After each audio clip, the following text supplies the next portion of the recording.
두 아들들을 키우는데 말이 참 중요하다라는 것을 깨닫습니다.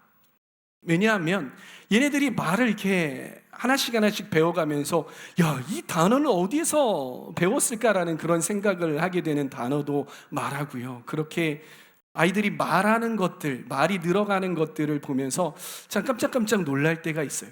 그런데 때로는 듣기 싫은 말이 나오기도 하고 어디서 많이 들어본 말이 제 귀에 들려집니다. 이 말이 어디에서 나왔을까 하고선 추적해 들어가면 여지없습니다. 그 말은 누구에서부터 왔냐면 저로부터 왔습니다. 그 말은 누구서부터 왔냐면 엄마로부터 왔어요. 그 말은 가족들로부터 왔다라는 사실, 선생님으로부터 왔다라는 사실, 그런 사실들을 깨닫게 됩니다. 그러면서 깨닫게 되는 것은 무엇이냐면 말이 참 중요하다라는 것입니다. 여러분, 크리스찬들에게도 말은 참 중요합니다. 우리가 어떠한 말을 사용을 하느냐가 상당히 중요합니다. 하나님은 말로 천지를 창조하셨습니다. 창세기 1장 3절 말씀을 보도록 하십시다. 창세기 1장 3절 말씀 다 같이 읽습니다. 하나님이 말씀하시기를 빛이 생겨라 하시니 빛이 생겼다.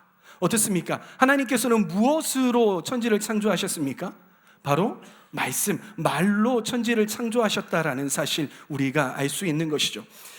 하나님이 인간들을 지으시고 인간들에게 허락해 주신 것이 한 가지가 있습니다. 그것이 무엇이냐면 인간들을 이 에덴 동산에 두시고 인간들이 무엇을 하나 유심히 지켜보셨어요. 근데 인간들이 무엇을 했냐면 이 피조물들을 인간들이 이 피조물들을 보고 이름을 짓기 시작을 하는 거예요. 너는 뭐야? 너는 뭐야? 너는 뭐야? 이렇게 이름을 짓기 시작을 하는 거예요. 그걸 보고 하나님께서는 어떠하셨냐면 참 기뻐하셨던 것 같아요. 그리고 하나님은 인간들이 그렇게 부른 이름을 인정해 주셨어요. 말씀 또 하나 보시도록 하겠습니다. 창세기 2장 19절 말씀 읽습니다. 시작. 주 하나님이 들의 모든 짐승과 공중의 모든 새를 흙으로 빚어서 만드시고 그 사람에게로 이끌고 오셔서 그 사람이 그것들을 무엇이라고 하는지 보셨다. 그 사람이 살아있는 동물 하나하나를 이루는 것이 그대로 동물들의 이름이 되었다. 아멘. 하나님께서 인정해 주셨어요? 안 인정해 주셨어요? 인정해 주셨다라는 거예요. 이렇게 인간에게 있는 하나님의 형상, 하나님을 닮은 것이 무엇이냐면 바로 말, 언어라는 것입니다. 그렇기에 우리 말에는요 무엇이 있다? 바로 권위가 있다, 권세가 있다, 힘이 있다라는 것을 우리는 알 수 있어요. 그러나 사탄은요 인간의 말, 언어 생활을 공격하기 시작을 했습니다.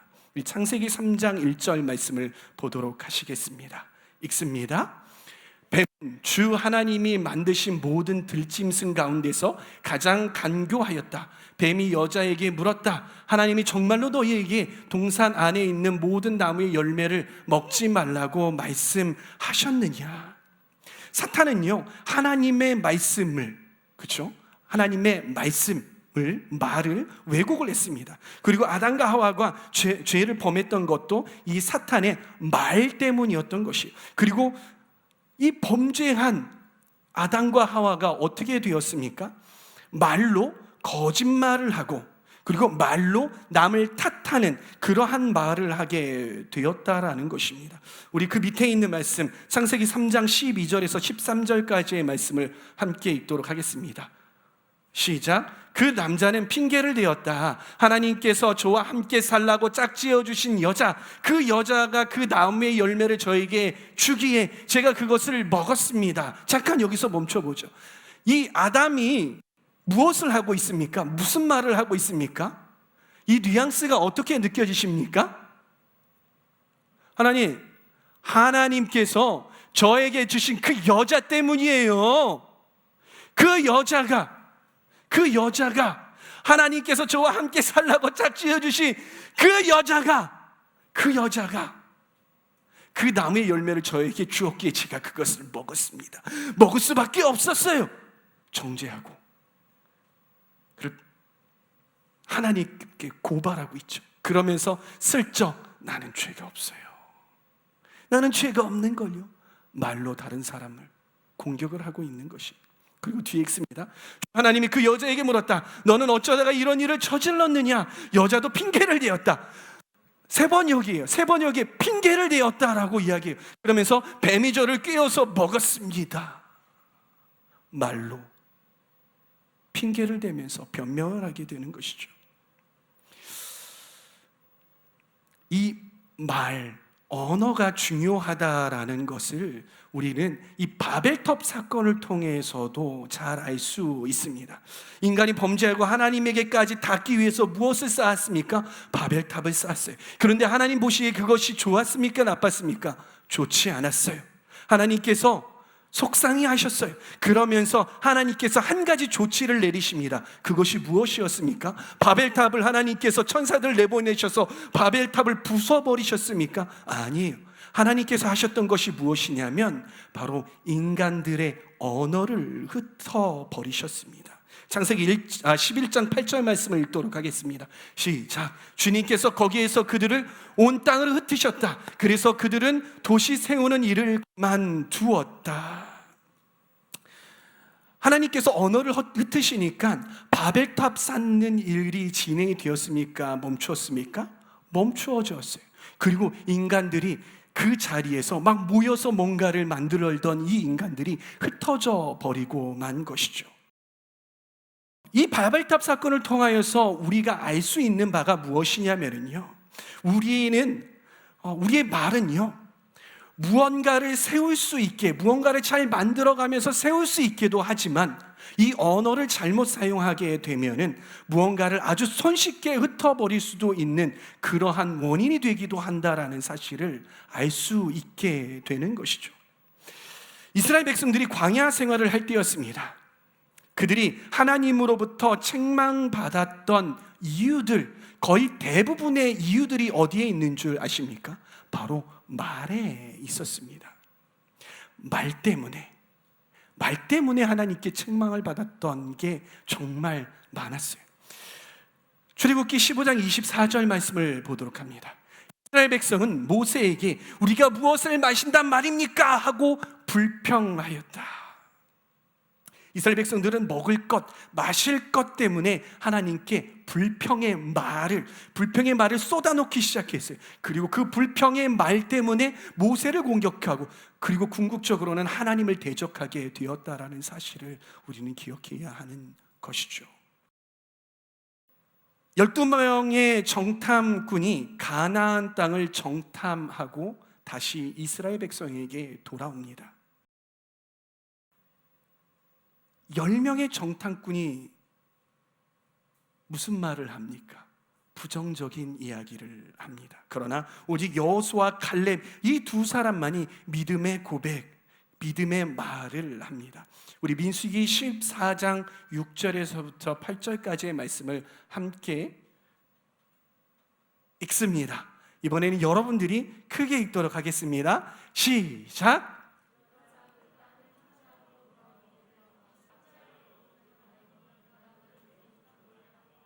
주님께서 우리를 사랑하신다면 그 땅으로 우리를 인도하실 것입니다. 젖과 꿀이 흐르는 그 땅을 우리에게 주실 것입니다. 할렐루야. 이 말씀의 앞에는 이 10명의 정탐꾼들의 부정적인 보고를 받고 이스라엘 백성들이 놀라고 화가 나고 모세에게 막 돌을 던지려고 했던 그런 부분. 그런데 이 여호수아와 갈렙이 옷을 찢으면서 했던 이야기, 우리가 탐지하려고 두루 다녀본 그 땅은 매우 좋은 땅입니다. 비록 그 땅 가운데에 거인이 있을지라도, 그 땅 가운데 군인들이 있을지라도, 그 땅이 비록 만만치 않을지라도 주님께서 우리를 사랑하신다면 그 땅으로 우리를 인도하실 것입니다. 젖과 꿀이 흐르는 그 땅을 우리에게 주실 것입니다. 우리는 그 땅을 정복할 수 있다 없다? 그 땅을 정복할 수 있습니다 라고 믿음의 고백을 했던 것이죠. 그러나 결과는 어떻게 되었습니까? 이 불신앙의 말은 순식간에 이스라엘 공동체 전체에 영향을 미치기 시작을 합니다. 공동체를 장악했습니다. 백성들이 분노하고 흥분했습니다. 모세를 향해서 대항하고 공격해댔습니다. 그 불평하는 말에, 불신앙의 말의 여파는 한동안 가시지 않았다라는 것이에요. 그리고 그 결과 이스라엘 백성들은 쉽게 들어갈 수 있는 그 가나안 땅에 바로 들어가지 못하고 40년이나 광야 생활을 했어야 했습니다. 그리고 여호수아와 갈렙 이 두 사람 외에는 모두 다 가나안 땅에 들어가지 못했죠. 무엇 때문이었습니까? 바로 말 때문이었던 거예요. 이스라엘 백성이 가나안 땅에서 처음으로 점령해야 하는 곳이 있었습니다. 어디였습니까? 바로 여리고 성이었습니다. 여리고 성은 크고 견고한 성이었습니다. 이 가나안 전투, 이 여리고 전투를 앞둔 이스라엘 백성들은 무엇을 하고 싶었을까요? 그들의 마음은 어떠했을까요? 그들은 아마 서로 막 말을 하고 싶었을 것입니다. 우와, 저 성벽의 크기 봐. 저기를 어떻게 우리가 점령을 하지? 와, 저런 성을 처음 보네. 우리가 점령할 수 있을까? 저기에 사는 백성들이 얼마나 크고 장대한지 너무나도 무섭다. 그런데 우리를 바라보니, 우리의 지금 현 상태를 바라보니, 우리의 형편을 바라보니, 우리의 모양새를 바라보니, 야, 참 우리는 형편없다. 우리 저 땅 점령할 수 있을까? 수근수근. 우리 정말 할 수 있을까? 할 수 있을까? 이러한 말들을 하고 싶었을 거란 말입니다. 그러나 하나님과 여호수아가 이스라엘 백성들에게 내린 명령이 있습니다. 그것이 무엇인지 함께 보시겠습니다. 여호수아 6장 10절 말씀 함께 읽습니다. 여호수아가 또 백성에게 명령하였다. 함성을 지르지 말아라. 너희 목소리가 들리지 않게 하여라. 한마디도 입 밖에 내지 말고 있다가 내가 너희에게 외쳐라 하고 명령할 때에 큰 소리로 외쳐라. 명령이 무엇이었습니까? 너네 말하지 마. 이스라엘 백성들아, 너네 한마디 말도 하지 마. 그냥 다만 성벽을 돌라는 대로 돌아. 그리고 내가 명령할 때에, 내가 너에게 외쳐라라고 명령할 때 그때 외쳐. 어떻습니까? 이 말을 듣고도 참 많이 고민을 했을 것 같아요. 많은 생각들이 들었을 것 같아요. 야, 그게 어떻게 말을 한다고 외치란다고 그게 돌아서 이 큰 성이 우리가 막 그냥 바보같이 도는 거야. 바보같이 막 이렇게 도는 거야. 여기 나와 있잖아요. 야, 쟤네 며칠째 저렇게 돌고만 있어. 돌았나 봐. 막 이렇게 도는 거야. 그렇게 돌다가 외치라고 했을 때 와! 그렇게 소리친다고 해서 그 성이 무너지겠어. 막 이런 생각들이 막 들 거 아니에요. 그런데 그들은 어떻게 했습니까? 순종했습니다. 입 꼭 다물고 돌라는 만큼 돌았죠. 그리고 외쳐라 할 때 외쳤습니다. 그때 그 성이 어떻게 되었습니까? 그 성이 무너져 내려버렸습니다. 그 크고 장대했던 성이 무너져 내렸습니다. 정말 기적과 같이 무너져 내려버렸습니다. 이스라엘 백성들이 했던 건 무엇이냐면 입 다물고 돌고 외치라고 했을 때 외쳤던 것뿐이었습니다. 그 대단했던 여리고 성이 무너졌습니다. 무엇 때문입니까? 그 말 때문에 이 여리고 성이 무너져 내렸던 것이죠. 야고보서의 저자 야고보 사도는요 이렇게 이야기합니다. 야고보서 3장 7절에서부터 10절까지의 말씀 같이 읽습니다. 들짐승과 새와 기는 짐승과 바다의 생물들은 어떤 종류든지 모두 사람이 길들이고 있으며 길들여 놓았습니다. 그러나 사람의 혀를 길들일 수 있는 사람은 아무도 없습니다. 혀는 걷잡을 수 없는 악이며 죽음에 이르게 하는 도구로 가득 차 있습니다. 우리는 이 혀로 주님이신 아버지를 찬양하기도 하고 또 이 혀로 하나님의 형상대로 지음을 받은 사람들을 저주하기도 합니다. 또 같은 입에서 찬양도 나오고 저주도 나옵니다. 나의 형제 자매 여러분, 이렇게 해서는 안 됩니다. 안 됩니다.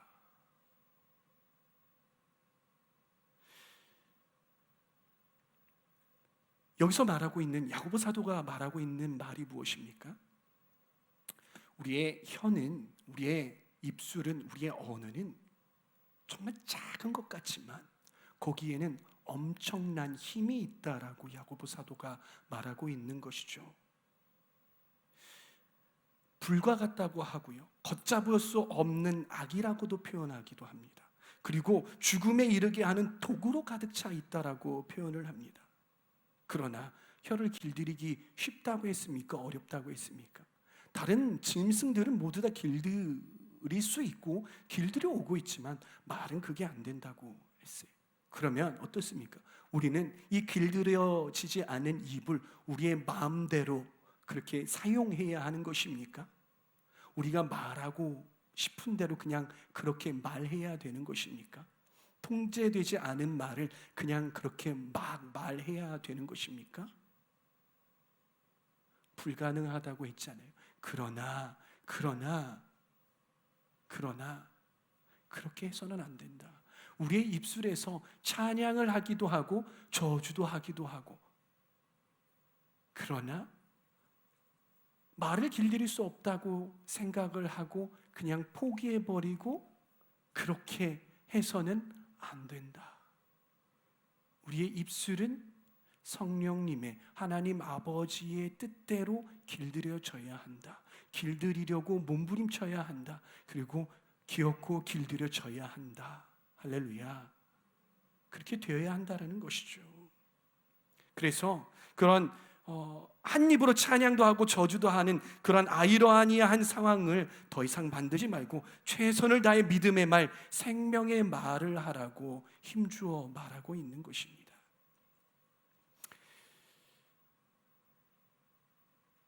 제가 어렸을 때부터 어떤 집회에 가면은요, 나이 드신 목사님들이 꼭 하시는 말씀들이 있었어요. 이게 30년, 20년 전의 일입니다. 그 말이 무엇이냐면, 먼저 올라오셔가지고, 강단에 올라오셔가지고 저희들 한번 쑥 훑어봅니다.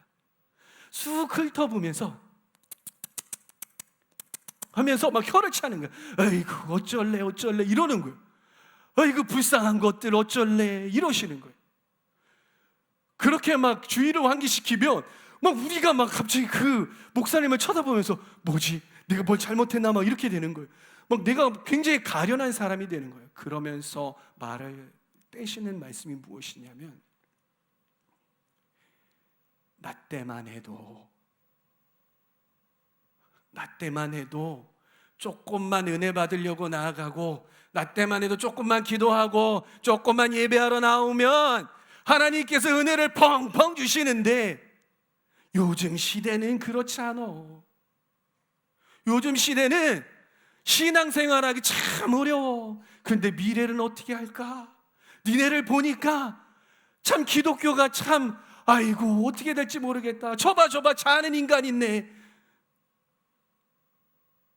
죽어가고 있어. 잠들어가고 있어. 이 다음 세대 어떻게 할 거요? 잠들어 있는 세대 어떻게 할 거요? 이런 말씀을 하시는 거예요. 강사님이 그런 말씀을 하고 가시면 어른들의 마음에는, 그리고 우리 다음 세대의 마음에는 규정이 지어져요. 우리는 어떤 세대? 잠들어 있는 세대. 다음 세대는 죽어 있는 세대. 그래서 어떤 선택을 할 때도 믿음의 선택을 하는 것이 아니라 꼭 한 발짝 뒤로 물러나고 현상을 유지하려고 하는 그러한 선택을 내리기도 하고요. 죽은 존재처럼 행동하게 해요. 잠든 존재처럼 그렇게 행동을 하는 사람들이 참 많았다는 거예요. 그런데 문제는 무엇이냐면 20년이, 30년이 지난 지금도 정말 많은 사람들이 다음 세대를 규정을 할 때에 죽은 세대라고 규정을 해요. 잠들어져 있는 잠들어가는 세대, 혀 찌찌찌 하면서 마치 아무것도 할 수 없는 그런 세대로 이야기한단 말입니다.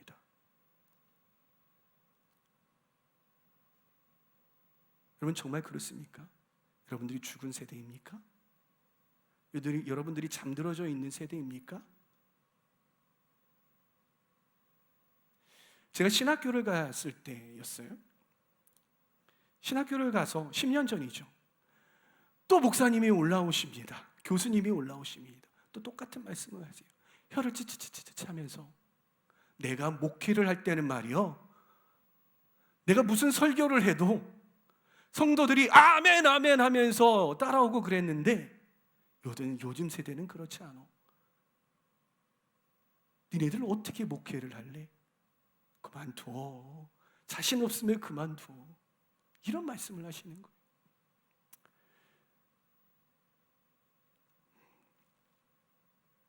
전 그게 너무나도 속상했습니다. 전 그게 너무나도 마음이 아팠습니다. 그런 말씀을 하실 때마다 제가 어떻게 하냐면 안 들려요. 목사님한테 가가지고 따지고 싶었어요. 그 교수님한테 가가지고 따지고 싶었어요. 목사님, 교수님, 그런 말씀하지 마십시오. 우리 다음 세대는 여전히 살아있습니다. 우리 다음 세대는 여전히 열심히 하나님을 향해서 기도하며 나아가고 있습니다. 핸드폰으로 이 다음 세대들이 열심히 하나님을 향해서 부르짖는 그 모습을 막 보여주고 싶었어요. 그러면서 다음 세대를 그렇게 규정하지 말아주셨으면 좋겠습니다. 그것을 듣는 다음 세대들은 마치 자신들이 그러한 세대로 여긴단 말입니다. 그런 이야기 하지 말아주셨으면 좋겠습니다.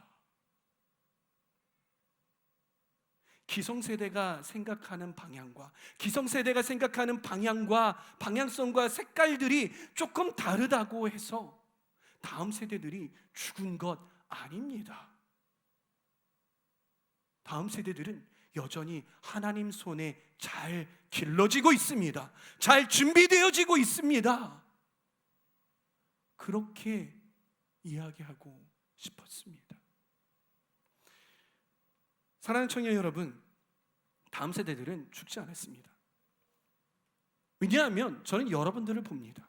여러분들이 얼마나 하나님 앞에 진심인지 제가 압니다. 그렇지 않습니까?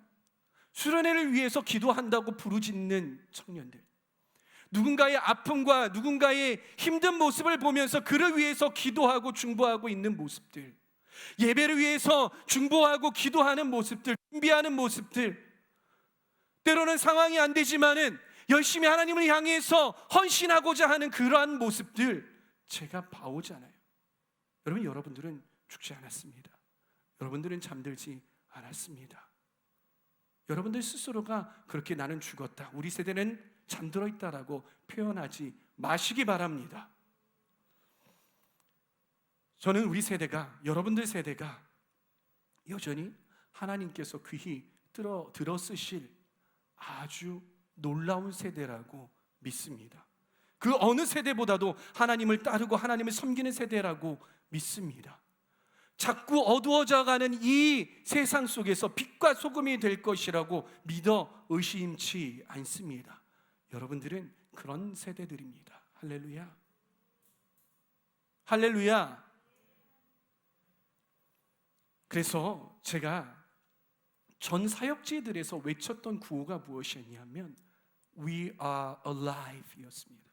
우리는 살아있습니다라는 거였어요. 그 살아있습니다, 우리는 살아있습니다라는 그런 외침으로 집회도 하고요, 우리는 살아있습니다라는 그런 외침으로 수련회도 하고요, 우리는 살아있습니다라는 그런 것들로 여러 가지 것들을 해왔어요. 몇 년이 지났죠.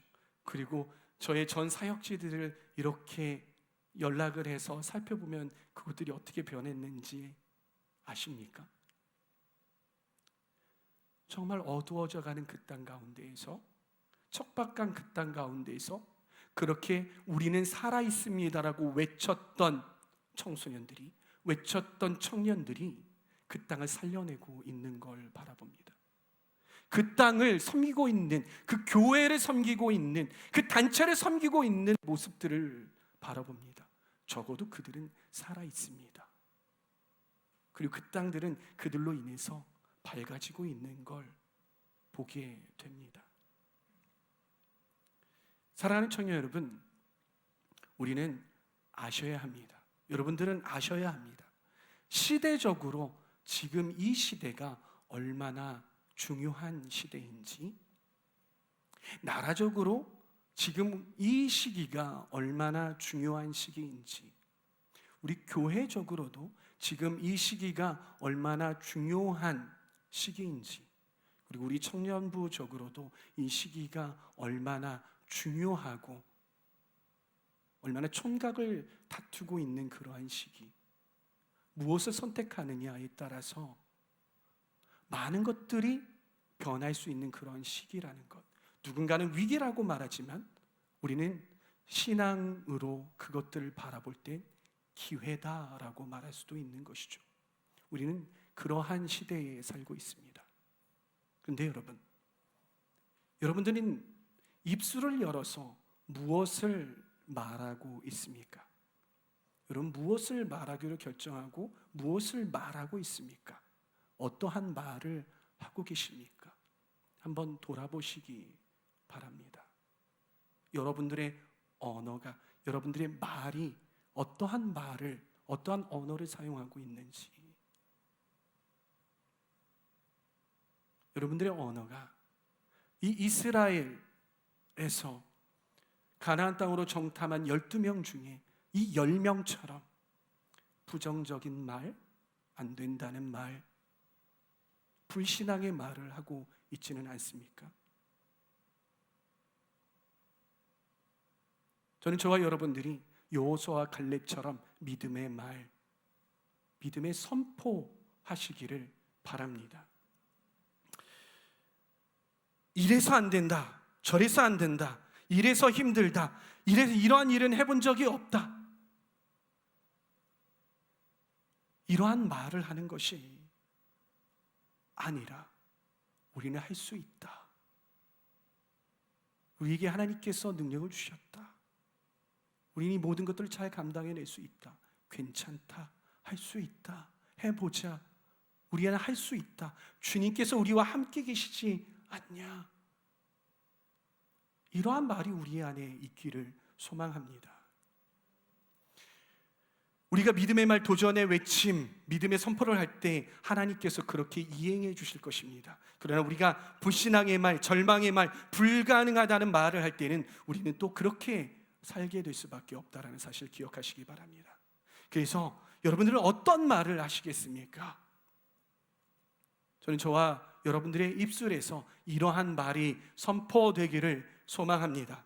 하나님이 우리와 함께 하십니다. 그러기에 우리에게는 불가능이 없습니다. 하나님이 이렇게 하찮고 부족한 우리도 위대하게 들어 쓰실 것입니다. 그리고 그렇게 지금도 일하고 계십니다. 그러기에 우리는 그 어느 때보다도 어두운 세상 가운데 살지만 우리는 이 세상 가운데 빛과 소금이 될 것입니다.